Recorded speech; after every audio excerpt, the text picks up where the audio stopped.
Yang berhormat Tuan Pengerusi, saya mohon izin untuk menyatakan kepada hadirin bahawa majlis ini bukanlah sidang parlimen seperti yang dititah oleh Raja-Raja Melayu dan Yang di-Pertuan Agong. Rakyat faham dan saya faham bahawa titah diraja ialah supaya parlimen bersidang secepat mungkin.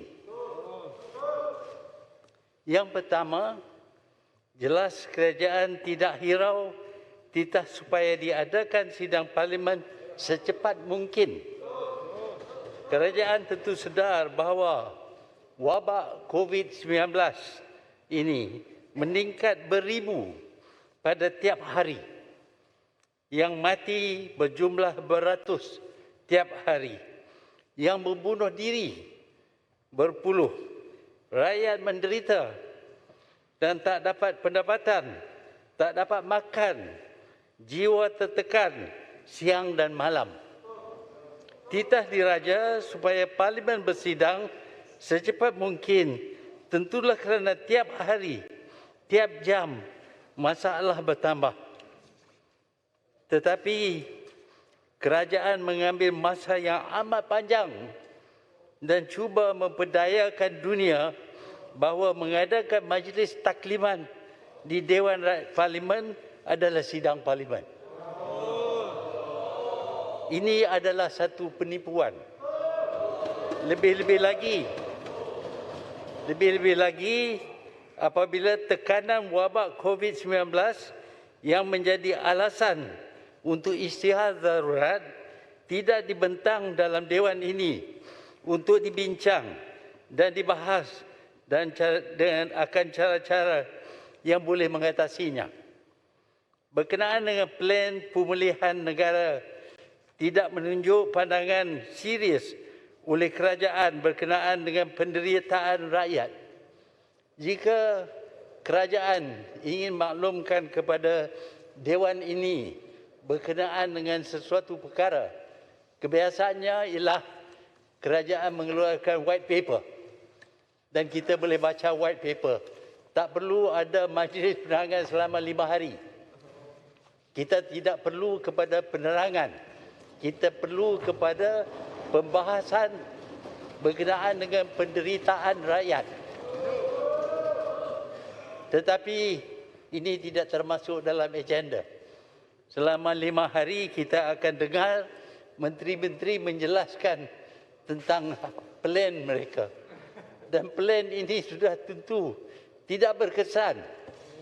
Sejak plan ini diumumkan, jumlah kes baru meningkat daripada 6,000 kepada 17,000.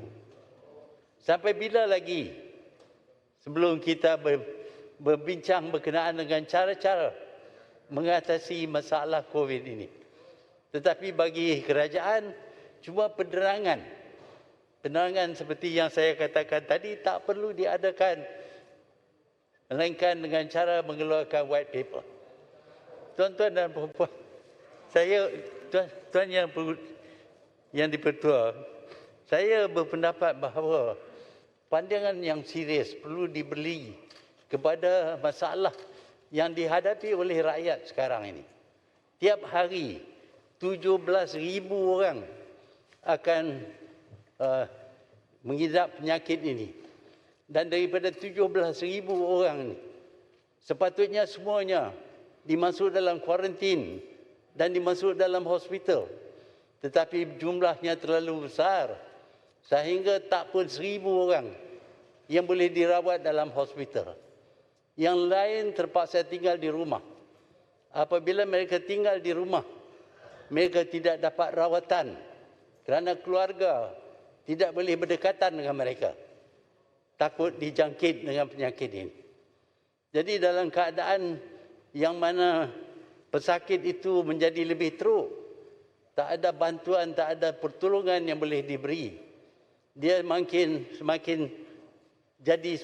teruk dan memerlukan oksigen. Tetapi di rumah tidak ada oksigen.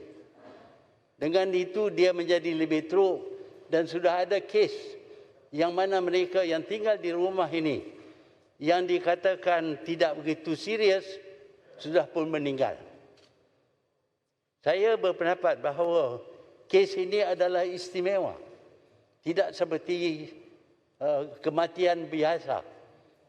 Ini oleh kerana dia mudah jangkit, maka keluarga tidak pun dapat memandi mayat, tidak pun dapat mengkapan mayat, tidak pun dapat sembahyang mayat, dan selepas itu dibawa ke kubur dalam keadaan yang amat menyedihkan.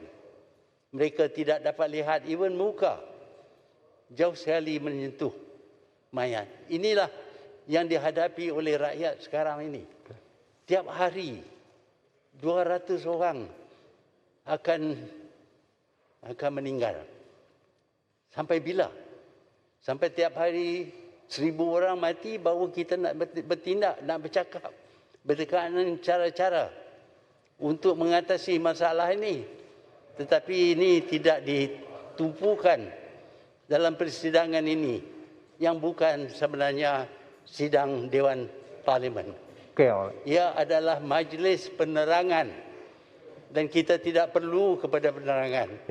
Kerana kita sudah membaca plan kerajaan itu. Dan kita tahu plan kerajaan itu tak berjaya.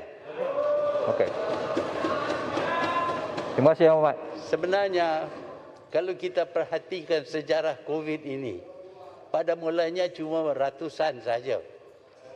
Lepas itu kerajaan adakan pilihan raya di Sabah meningkat kepada 2,000. Lepas itu kerajaan mengadakan mengisytiharkan darurat meningkat kepada 6,000. Lepas itu dikeluarkan plan meningkat kepada 9,000. Dan bila diceritakan bahawa plan ini akan dilaksanakan, dibahas, sudah meningkat kepada 17,000. Okey, Ahmad. Kalau ini Kita ambil perhatian perkara itu Yang Berhormat boleh timbulkan semasa selepas penerangan Yang Berhormat Menteri nanti. Kerana Yang Berhormat telah pun menyentuh soal merit apa yang hendak dibentangkan nanti. Jadi boleh dibangkitkan nanti. Yang Berhormat. Yang Berhormat. Terima kasih. Speaker. Yang Berhormat Puchong pula. kita adakan sidang parlimen. Saya Yang Berhormat. Berbincang berkenaan dengan masalah Point taken. yang dihadapi oleh rakyat. Ya, Yang Berhormat. Bukan berkenaan dengan politik. Okey.